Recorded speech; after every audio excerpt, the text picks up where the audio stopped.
Welcome to Bourbon County District Court, where 30-year-old Bass Webb was charged with 2 counts of attempted murder. Bass Webb tried to hit 2 officers with his car, and he tried to escape from the police. However, his car caught fire during the chase. When the police caught him, Webb admitted that he had killed a woman on New Lair Road in Centania. Later, the officers found the woman's body in a house at 1023 New Lair Road. And that's not all. What happened next was the most disrespectful act a person can ever imagine.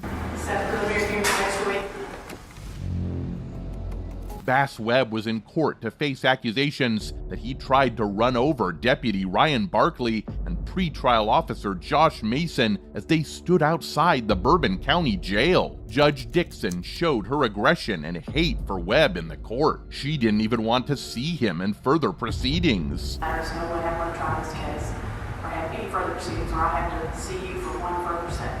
When Dixon told Webb she was finished with him, he spat on Dixon's face. Moreover, Asbury, who was present in the courtroom then, mentioned that Webb didn't like being told this. Deputies then took Webb out of the courtroom. In 2013, Webb was convicted of third-degree assault for spitting in the face of a corrections officer in Fayette County. What do you think about this behavior in the court? Let me know in the comments. You have found the defendant guilty of the offense of intentional murder.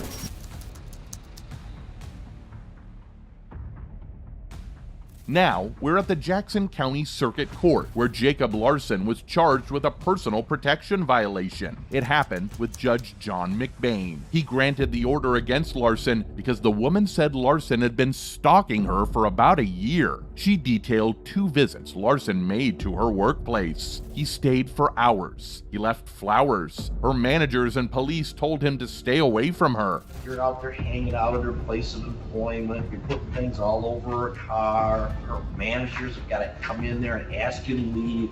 What happened further in the court hearings was different. We get furious when someone is disturbing the decorum of the environment, right? That's precisely what happened. Larson continuously disturbed the decorum of the court, and the judges got furious. You know what? I told you to leave her alone. And apparently that didn't get through loud and clear. So today, you're going to jail for 3 days. And the story doesn't end here. Larson accused McBain of having an unethical relationship with the woman. Okay, you and her are buddy-buddy. Y'all get along. Y'all are 45 days county jail. McBain ordered him to go to jail. Larson didn't cooperate when the court officer, Jared Schultz, tried to take him into custody. Then he had some words for the judge. Tell me to leave you alone. Tell me right now. Judge John McBain then became physically involved in a rare situation. He believed the judge can do whatever they think is necessary to maintain the peace in the court. I don't tolerate disorder and disruption in my courtroom. Moreover, no other officers or sheriff's deputies were in the courtroom except Schultz, because they usually only come if they think someone in jail is attending court. Tase his ass right now. McBain mentioned that he helped control Larson's hands, arms, and elbows. Schultz, a former police officer, felt lucky to have the judge helping him. He mentioned that he took out his taser once, but didn't have to use it. Did you tase me?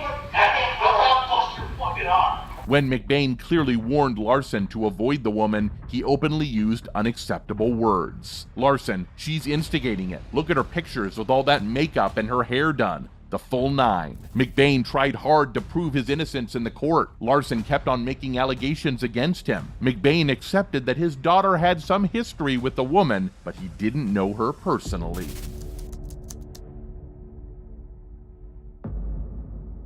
Welcome to Seminole County Circuit Court, where Antonio Rosales was charged with kidnapping, attempted murder, and sexual battery. Rosales is an undocumented worker from Guatemala and has been in jail since his arrest in 2003. Antonio Rosales is on trial for rape. According to reports, this 41-year-old guy threw a fit as a prosecutor asked a jury to find him guilty. He destroyed the whole computer in the room, and everyone in the court got scared.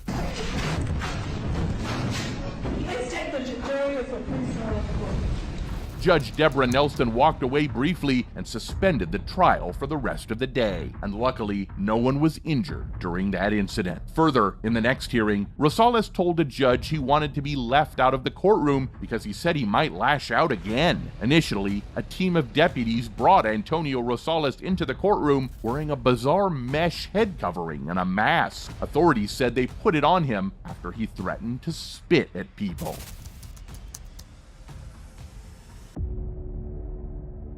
Now, we're at the Orange County Courthouse, where Dale Roy Greenman was captured doing illegal acts. This 42-year-old guy had 2 warrants against him. One was a severe charge for not showing up in court regarding a second-degree assault on a peace officer while in custody. The other was a less severe charge for missing court on a criminal mischief case. There was no bond amount set for either charge. Dale Roy Greenman attacked a deputy. The deputy was trying to give Greenman his dinner when he suddenly started hitting the deputy many times in the face and head. Luckily, another deputy came, and together, they managed to get Greenman under control. They used a taser to do this. The deputy wasn't seriously hurt and didn't need to go to the hospital. After the incident, Greenman was checked by the jail medical staff and had no injuries. Greenman was put in jail by the Larimer County Sheriff's Office for 2 charges: obstructing a peace officer and public indecency. He had a $150 cash bond. And that's not all. When Greenman was charged with tampering with the evidence in front of the court, he got short-tempered and said miscellaneous words. Horse,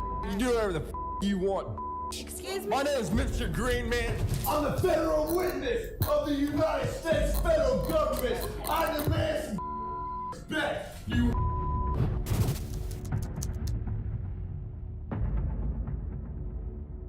Finally, we're at the Volusia County Courthouse, where Alan McCarty was charged with threatening the judge. He was given a 20-year prison sentence. On top of that, he received an extra 10 days for contempt of court due to his disruptive behavior. You're a liar.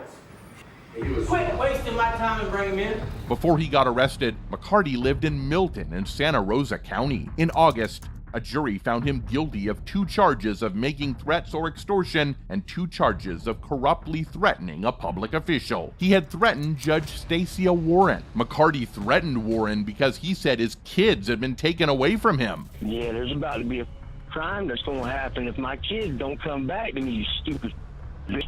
Because your stupid judges don't want to bring people to courtrooms. I got a gun pointed at your building. Sir, what is going on? Who the you calling, sir, you stupid? Where's your Judge Warren at? You gonna bring that bitch out in handcuffs and I'm gonna execute that son of a bitch right in the street. I'm letting you know I'm gonna shoot this bitch. You gonna give me my kids.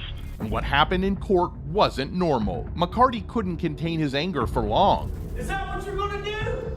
No. Well then do it again. Come on. Shut the fuck up. I'm trying to think over here. Fucking bitch. On the road. When Circuit Judge Matt Foxman mentioned during the trial that McCarty had threatened the unborn child of a prosecutor, McCarty exploded. He shouted at Foxman in the Justice Center in Daytona Beach, saying, "What a bunch of lies, you stupid piece of..." Then, Foreman told the officers to take McCarty out of the courtroom. They had to pull him away while he kept yelling bad words at the judge and the assistant state attorney. After that, they put him in a small room behind the courtroom. He could hear what was happening in the trial through a speaker and watch through a special glass. McCarty had spent a lot of his trial in that room. Even there, he didn't stop yelling. His shouting was so loud that it could be heard through the glass. At one point, something hit the glass, making it shake. McCarty didn't just threaten others. To be removed from this room. The judge threatened my life and I want to press charge. He also used terrible words and insulted his lawyer, Ryan Bellinger. Bellinger mentioned that McCarty's mother was in the courtroom but didn't want to talk. However, she did apologize for her son's actions. One of McCarty's inappropriate actions was when he made a disrespectful suggestion to Judge Foxman during the trial. Because of the additional 10-day sentence, McCarty wasn't qualified to stay at a work release or community release center while in prison, according to corrections officials. After completing his prison term, McCarty had to serve his 10-day sentence in the county jail. So that's all. Folks, I know you definitely love to watch more crazy moments in the courtroom. So hit the subscribe button to get a notification as soon as I upload the next video. See you then.